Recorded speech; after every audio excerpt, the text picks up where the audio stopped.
Hey everybody, it's Bruno. If you want to be our next guest on MB, click on the Be My Next Guest link below. Hope you enjoy this episode, and I'm looking forward to hearing from you.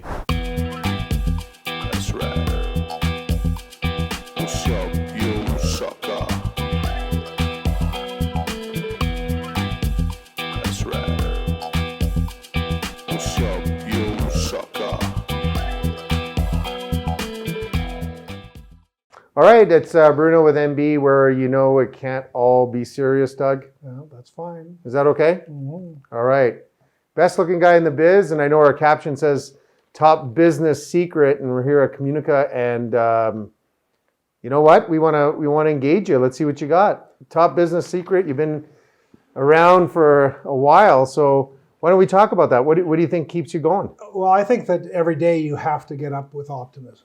You absolutely have to believe in your product and your services and your value to your clients. And if you don't, it's a hard day. And so every single day I get up feeling that it's going to be better than the day before. It may not be better, may be worse. But if you don't have that attitude, that determination, it's really difficult to survive in a very difficult environment. Okay, so I guess we're done. Fine. That's it. Have a good attitude and have a positive environment. And we joke around quite a bit on our little episodes here, but there's a reason why we're talking. Is we were encouraged enough to inspired enough to share your story, I guess. So it's a lot easier said than done, what you just said. So how long have you guys been around with Communica? Tell us about that. This is an exciting year for us. It's our 20th anniversary. And, Wow. 2 decades of surviving in an environment that has its challenges, to say the least. Something we take a lot of pride in. And that longevity is very unusual in our business. So when you're talking about your business, walk me through what you guys do at Communica. We are a regulatory engagement firm. And by that I mean any company that is going to advance a project, could be a hydro project, renewable project, energy project. They have to go through regulatory processes. And we help navigate those processes with the company. And we've been very successful at doing so. You know what? Most of our viewership, especially with my program, incredibly high intellect. Or just That surprises me. or just my Italian friends, okay? I know this is simple and you probably deal with a whole bunch of highfalutin people that have to do all this regulatory, but walk us through exactly what that means. Well, let's say we wanted to build a pipeline. Well, you can't just build a pipeline. You're going to have to talk to the people who are going to be impacted by a pipeline. They could be private landowners. They could be local regional municipalities, regional districts, but almost certainly they're going to be Indigenous peoples. All of those folks have to be engaged with. Their interests have to be taken seriously. You have to find a way for accommodation. That's the nub of what a regulatory engagement program would look like. So you know what? This is, and I'm being serious now, not everything has to be serious, but one of the things we never touch on in my program because it makes it kind of boring is we never take a look at the political slant or religious slant and everything like that. But, big but, right? Right now, pipelines for the last couple of years, coast to coast and across the border, big headlines, okay? About, and I'm not here to say, are they good or are they bad? I guess on your side is just, your opinion really doesn't matter if it's good or bad. If a company wants to build it, you got to get the regulatory side. What really is involved for the people out there that don't know, or the ones that think they know? What is involved with getting stuff like that passed, or in terms of what you do? It is the single most difficult project development that you'll have, probably short of a nuclear reactor. So that's pipeline. You got approved, or it's not approved? It's not approved. Okay, so walk us through that. Well, what basically you have to have is a business case, first of all. Why do you want to build that pipeline, whether it's crude oil, whether it's natural gas, whether it's hydrogen? Why do you want to build it? Where's the commercial underpinnings?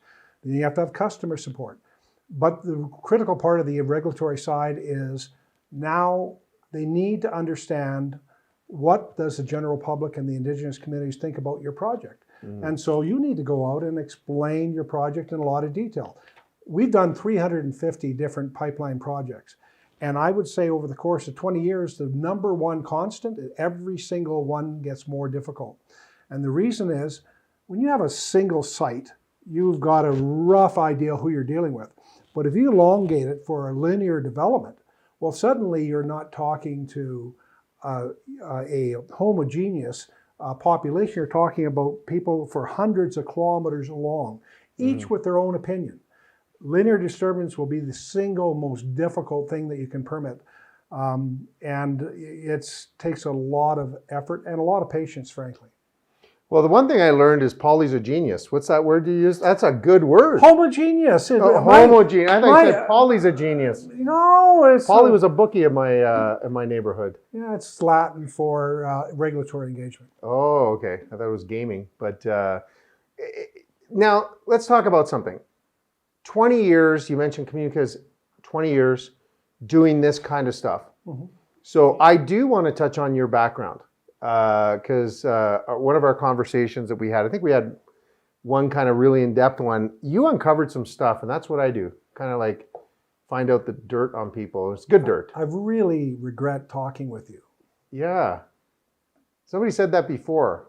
Art, who said that? Anyways, pretty much my whole family. But one of the things that I want to bring up is your past, and I found a couple of things that you talked about that you kind of just whizzed through, and I said, whoa, whoa, whoa, whoa. I bet you people would love to hear this story, right? But 20 years of all this regulatory, talking to Indigenous people and stakeholders and this, and that, you've seen it all. The highs, the lows, when it was $0 a barrel to $100 a barrel, $200, whatever. Lessons learned. Well, lessons learned, first of all, high energy prices hide a lot of bad decisions. Okay. And by that I mean is that not every project should be built just because the economics are good. The reality is that you have to be really careful about why you're actually introducing projects. I'm a project guy. I support projects. But when things were really, really hopping, you probably had a galloping stampede of projects that frankly didn't support the nature of the development that people were thinking about. There's a limit to what people will endure.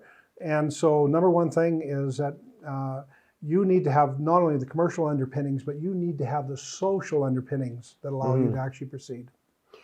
Speaking about the social underpinnings, public affairs is a big part of your business. Is that what gets you up in the morning, or how does that play into? I think what gets me up more than anything is that you're developing something. You're developing something from a concept into a regulatory process, and hopefully into construction and in service. You're developing something.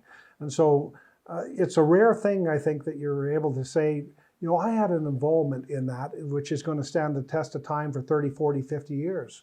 And so that is something that really excites me. And it also excites me to work with the professionals that we have here at Communica, because they bring a sense of energy, they bring a sense of determination of their own. They're subject matter experts, and I learn a lot from just working with them. What have you learned from the different groups? So you talked about the Indigenous group, and I'm sure you have the big oil and gas companies kind of going, this is good for everybody. And they're portrayed as probably really, really bad people, in the eyes of certain people, saying big oil companies really, really, really bad, right? What have you learned? What have you learned? Well, I'd say really, really, really inaccurate.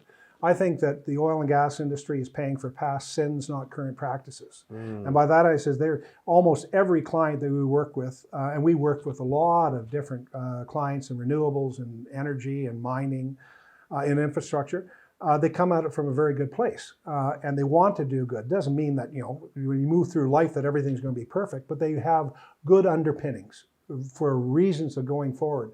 So, oil and gas bad? Well, not when it's minus 20 and folks are looking for heat, not when they want to go on a family vacation and get into their car, and certainly not when they're looking at the underpinnings of a society in terms of a real mix of energy opportunities that lead to prosperity, taxes, and a quality of life that's second to none. What would you say about what you've learned? So oil companies, not good, not bad. They just They're companies and they're mostly trying to do the good, right? I think that the oil and gas sector has done a lot of really amazing things, and they certainly have been great innovators. I think the lost story, I think, over the last probably 50 years is the level of technological excellence and innovation that has occurred because of it. But I think that, it's like everything. You judge every project by its own footprint. Right. And everyone has a slightly different footprint. What have you learned about the Indigenous groups that you've dealt with? It's about time. I think that our Indigenous communities have been not fully integrated into project development to the detriment of project development. Number one thing they would learn. I'm big oil or a shareholder or a lobbyist group against oil and gas. What would I learn from that group? Or should I learn? Two things: relationships and patience. And when I say relationships, if you think about a regulatory process, it could be a year, 2 years. If it's a very large project, 3 or 4 years. That's a static time. But once that facility, whatever it is, goes into service, it has a lifespan for decades. Yeah. And so I often say to clients, if you want to really develop very good Indigenous relations and relationships, you need to be consistent, and you need to be there, not just in the regulatory process, but think about what a relationship would look like over the decades, and then how that relationship will mature and differentiate itself from other things. Right. So you've worked, I guess, been doing some work with different provinces and different groups across Canada. In the U.S. also? And some in the U.S. What is the best model that you can share about Indigenous groups working with oil and gas groups, with city, municipalities? Is there anything that stands out and goes, wow, did they work well together, and this is a model? Well, I think there's a number of really good models. First of all, I'd say that if you look to Kitimat, British Columbia, and LNG Canada, which is the largest of the LNG projects currently on the books, Shell and its consortium have done a remarkably good job at relationships with the Haisla First Nation, first of all, and the accompanying First Nations within the region. They have built a standard of engagement that I think is just simply incredible, to the point where the Haisla First Nation 10 years ago had epic unemployment, and today they have full employment, but they have a strong, vibrant cultural identity, and that's what good project development can do. It can embrace the unique cultural aspects of Indigenous communities while also allowing them to have substantive economic development opportunities. So I guess, to summarize this little conversation, I'm getting the fact that you're a little passionate about what you do. Love it. If you don't have passion, Which was the top secret. Well, That was a secret. Without passion, you have to, there is a long line of really good consultants out there. And if you don't have passion, if you don't have professionalism, and you don't deliver, you're at the back of the line. I'm passionate because I believe in what I'm doing. But I'm also passionate because I believe that our clients should know that they can count on us. If you take care of your clients, they will take care of you. And then over 20 years, we've seen it because, often, very rare is it that we do a single project with a client. We end up doing multiple projects because we build really good, solid relationships. So yeah, if you don't have passion, it shows, and that is a cardinal sin. So one thing I'm going to ask you, we sit in front of these videos and everybody kind of goes, we're wearing the blue suits. Very nice. I thought maybe there was going to be an Italian wedding breaking out here, which, in these times, that'd be pretty cool. I always used to complain about the Italian weddings because they were just too big to invite everybody. But it just so happened they got the suits going. But this is what I'm going to ask you, is that we're going to have different kind of parts to this. And one of the things that I want to ask you as a business person, because you're sitting here and it looks all rosy and easy and simple. I want to open up the conversation about what you would have done differently. Running a business now in retrospect, moving forward here. But I got to give you a little this is kind of a little hurtful to our crowd here. I don't normally do this, but I think I'm going to do this. Is that you're going to have to tune into the next episode to listen to thoughts of doing things differently. But before we go on to that one, Doug, how do people get in touch with you other than clicking the link below here to get in touch with you to get more information as what you do at Communica and get their pipeline going? Communica. Find it on the web. Phone number 587-955-3010. You can collect any of our email addresses. Simplest way to get a hold of us. So who needs to get in touch with you? Anyone doing project development, whether it's infrastructure, whether there's renewables, whether there's energy. We have a really big client base in terms of experience. And at the end of the day, we know what we're doing.